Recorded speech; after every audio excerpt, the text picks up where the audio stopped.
Here's a rundown on some of our Alaska news for Friday morning. That is November 25th, 2016.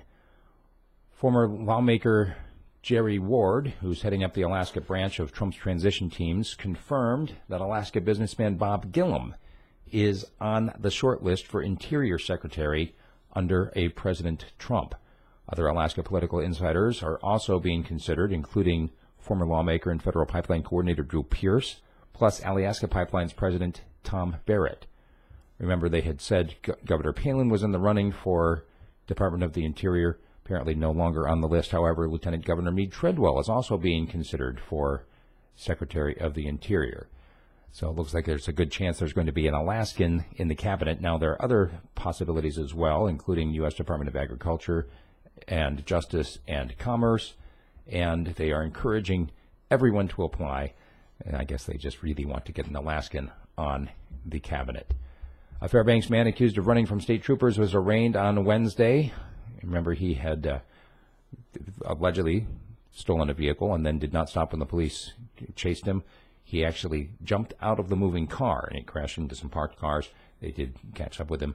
He pled not guilty. Today is an unpaid day for many state employees, which, obviously that part of this is from the negotiations with the union. 15 unpaid hours every single year. So basically 2 days of furlough for every state employee. Today is one of them. House Majority Leader Chris Tuck said that it's time to get the people's work done in a interview with the Alaska Superstation. And an Anchorage man has been convicted of giving alcohol to a teenager who then drank it, drove, and was killed in a wreck.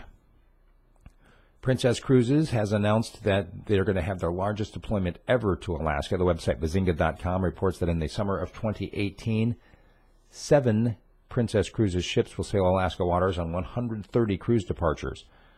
The tickets are going on sale on December 1st, by the way. The Kenai Peninsula Borough has voted once again to change their invocation rules. It's kind of a common occurrence in the past few months. The Assembly voted 5-4 this week to pass an amendment that gets rid of the recently approved set of controversial rules that puts religious restrictions on who gets to offer a prayer at the start of their meeting. Basically, it goes back the way it was, first come, first serve. That's the way it was until an atheist and then a Satanist offered a prayer. And so then they said you have to be approved by the borough. It has to be an approved religion. That didn't fly with the ACLU, and the borough mayor actually vetoed that, but they overrode his veto. So currently, that is what the policy is. If you'd like to offer a prayer before the meeting of the Kenai Borough Assembly, you still have to be one of their approved clergymen. This is now the 6th time. 6 different pieces of legislation involving invocations at the Borough Assembly.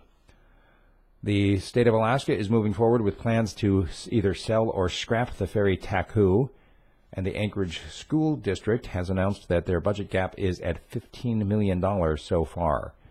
A 13-year-old girl that was reported missing on Wednesday was found safe in Anchorage, and the Iditarod has now banned mushers from carrying sled dogs in trailers.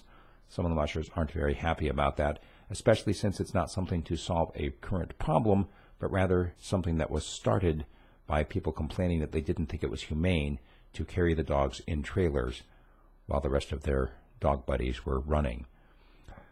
Lastly, we see today that an Alaska picker couple, that's people that own a picker store, antiques, ended up getting so many antiques from the abandoned Adak Naval Station, it's going to take them 2 months to get it all into their store.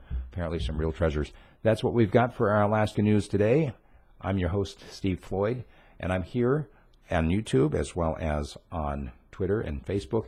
And make sure you check out my website, radiofreespeech.com. Coming soon, we're going to have some conversations as soon as I get the phone lines in.